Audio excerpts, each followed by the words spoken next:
अब आप लोगों के सर से रेसलमेनिया 37 का खुमार अभी उतरा भी नहीं होगा, बट टाइम होने वाला है रॉ के न्यू एपिसोड का। अब आने वाला रॉ का एपिसोड हर तरह से मायने रखता है, क्योंकि ये रेसलमेनिया के बाद रॉ का पहला एपिसोड होने वाला है और काफ़ी चीज़ें बदल चुकी हैं। तो उसके बाद आने वाले रॉ के एपिसोड में क्या दिखेगा, अब बॉबी लैशले के अगेंस्ट कौन दिखने वाला है, वहीं रेसलमेनिया में कोई रिटर्न नहीं दिखा, तो क्या रॉ के इस एपिसोड में ब्रॉक लेसनर लौट के सरप्राइज देने वाले हैं या कौन यहाँ पे रिटर्न करता हुआ दिखाई देगा। हाय फ्रेंड्स, मेरा नाम है प्रियांशु, आप देख रहे हैं गेम ऑफ इनिंग्स। तो बढ़ते हैं वीडियो की तरफ और शुरू करते हैं वीडियो बेल बजा के। सबसे पहले बात करते हैं रॉ टैग टीम डिवीजन की। तो नाइट 1 में एजे स्टाइल और ओमास ने न्यू डे को हरा के टाइटल अपने नाम कर लिया है। अब एजे स्टाइल और ओमास हील टीम है, तो जाहिर सी बात है कि आगे वो फेस टीम को ही अगेंस्ट फेस करेंगे। अब हो सकता है कि WWE इस एपिसोड में न्यू डे का एक और मैच एजे स्टाइल और ओमास के खिलाफ करवा के इस फ्यूड को यहीं ओवर कर दे, फिर चैंपियंस के सामने कोई और टीम दिखाई दे, टीम ऐसी जो कुछ हद तक भी ओमास से निपट पाए। तो हो सकता है कि WWE यहाँ पे विकिंग राइडर्स की वापसी दिखा दे। अब इस टीम में आइवर इंजर्ड थे, बट हो सकता है कि ये टीम रिटर्न करने की कंडीशन में आ चुकी हो। वैसे भी विकिंग राइडर फेस के तौर पर ही रिटर्न करेंगे, मेरा मतलब है कि बेबी फेस के तौर पर रिटर्न करेंगे, तो वो आसानी से एजे स्टाइल और ओमास से फ्यूड में दिखाई दे सकते हैं। अब बात आती है newly crowned Raw women's champion Rhea Ripley की, जिन्होंने आस्का को हरा के नाइट 2 में टाइटल अपने नाम कर लिया है। अब देखिए, इस डिवीजन में काफी धमाल दिख सकता है, जो कि लास्ट एक साल से नहीं दिख रहा है। हो सकता है कि अभी रेहा रिप्ले और आस्का के बीच फ्यूड बची हो, बट माना जा रहा है कि बैकी लिंच यहाँ रिटर्न करके रेहा रिप्ले को कन्फ्रंट कर सकती हैं। वैसे भी उनकी वापसी अब टीज होने लगी है। वो अगर लौटती हैं तो वो कहेंगी कि मैं ये टाइटल कभी हारी नहीं हूँ, जिसके लिए मैं दावेदार भी हूं।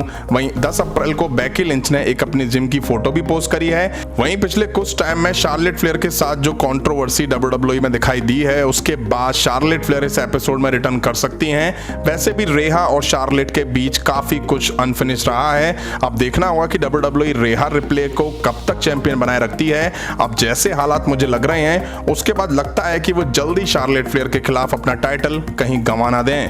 अब बैड बनी रॉयल रंबल से WWE में दिखाई दे रहे हैं और अब लगता भी नहीं है कि शायद आगे उनको लेके कुछ दिखने वाला है। इसलिए हो सकता है कि WWE बैड बनी और मिस को लास्ट टाइम सिंगल मैच में दिखा सकती है। ऐसा इसलिए क्योंकि WWE फिर इन दोनों के बीच फ्यूड को ऑफिशियली एंड कर देगी।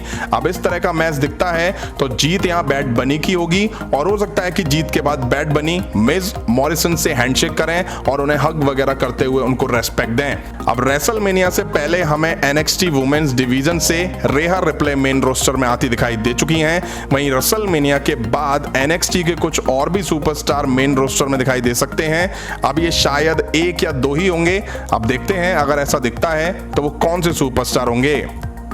वहीं WWE की वुमेन टैग टीम डिवीजन में क्या चल रहा है, वो खुद WWE को भी नहीं पता है। मतलब आप सोचिए, नाइट 1 में टैग टीम टर्माइल मैच कराना, वो भी 5 टीम्स के बीच, जीतने वाली टीम्स को नाइट 2 में चैंपियंस के खिलाफ मौका देना, और रिजल्ट क्या, वही जो पिछले काफी टाइम से दिखाई दे रहा है।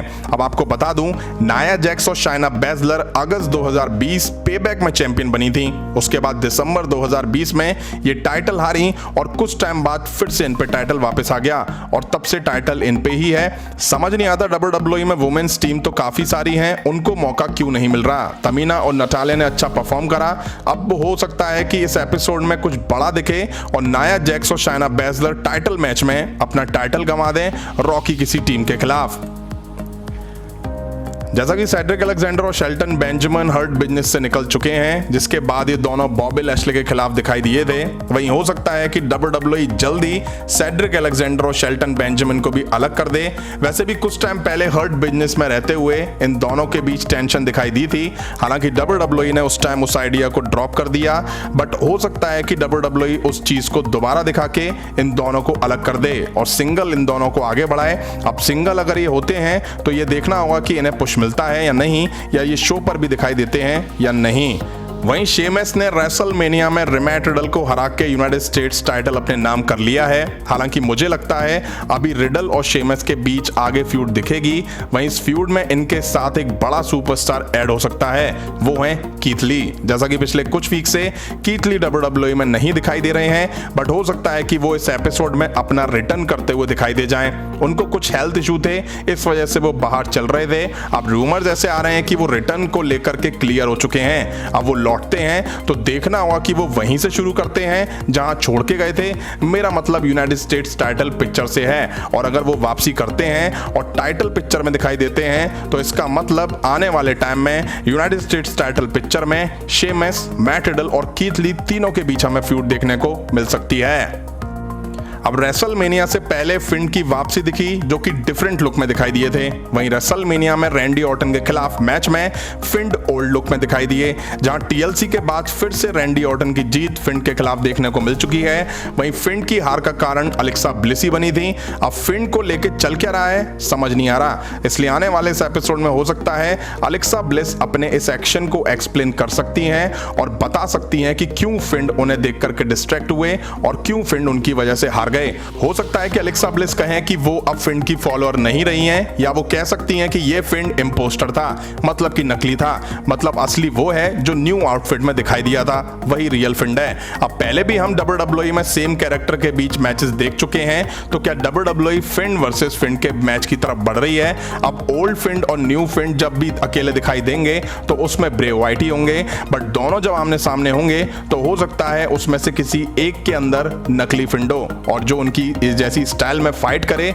वहीं देखना होगा कि फिंड के साथ रैंडी ऑर्टन की फ्यूड ओवर हो चुकी है या नहीं, और हो चुकी है तो WWE फिंड के लिए आगे क्या प्लान करे बैठी है। अब बात कर लेते हैं WWE चैंपियन बॉबी लैशली की, जिन्होंने रेसलमेनिया में ड्रू मैकिंटायर को हरा के फाइनली टाइटल रिटेन कर लिया है। अब इन दोनों के बीच मैच में ड्रू मैकिंटायर को MVP ने डिस्ट्रैक्ट करा था, जिसके बाद ड्रू मैकिंटायर की हार हुई। उसके बाद लगता है कि इनकी फ्यूड अभी ओवर नहीं हुई है, और हो सकता है कि WWE इन दोनों की फ्यूड को आने वाले PPV बैकलैश तक और दिखाएं। अब ड्रू मैकिंटायर को WWE टाइटल पिक्चर में दिखते हुए 1 साल से ज्यादा टाइम हो चुका है, तो हो सकता है कि WWE ड्रू मैकिंटायर को रॉ के इस एपिसोड में बॉबी लैशली के खिलाफ एक मैच दे दे, जहां बॉबी लैशली फिर से जीते और ड्रू मैकिंटायर फिर इस पिक्चर से बाहर हो जाएं, और फिर रॉ के दूसरे सुपरस्टार को बॉबी लैशली के खिलाफ मौका मिले टाइटल के लिए आने वाले PPV बैकलैश में।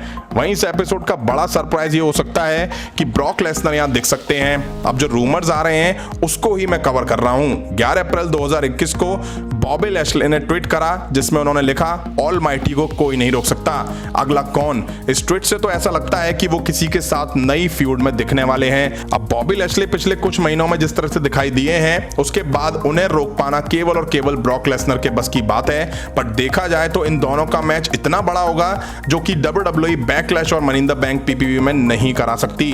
अब देखते हैं ऐसा सरप्राइज इस एपिसोड में दिखता है या नहीं। तो फ्रेंड, ये सब कुछ होता दिखने वाला है आने वाले रॉ के इस एपिसोड में, जहां हमें कुछ सरप्राइज और रिटर्न देखने को मिल सकते हैं। वहीं देखना होगा कि WWE ब्रॉन स्ट्रोमैन और उन सुपरस्टार के साथ क्या करती है जो रेसलमेनिया में नहीं दिखाई दिए। अभी की वीडियो में इतना ही। पसंद आए तो लाइक और शेयर करें, और इस तरह की इंटरेस्टिंग वीडियो के लिए चैनल के सब्सक्राइब बटन पे running power slam, jack hammer और जर्मन सुप्लेक्स देख के चैनल सब्सक्राइब करें। मगर प्यार से मिलता हूं नेक्स्ट वीडियो में। Thank you.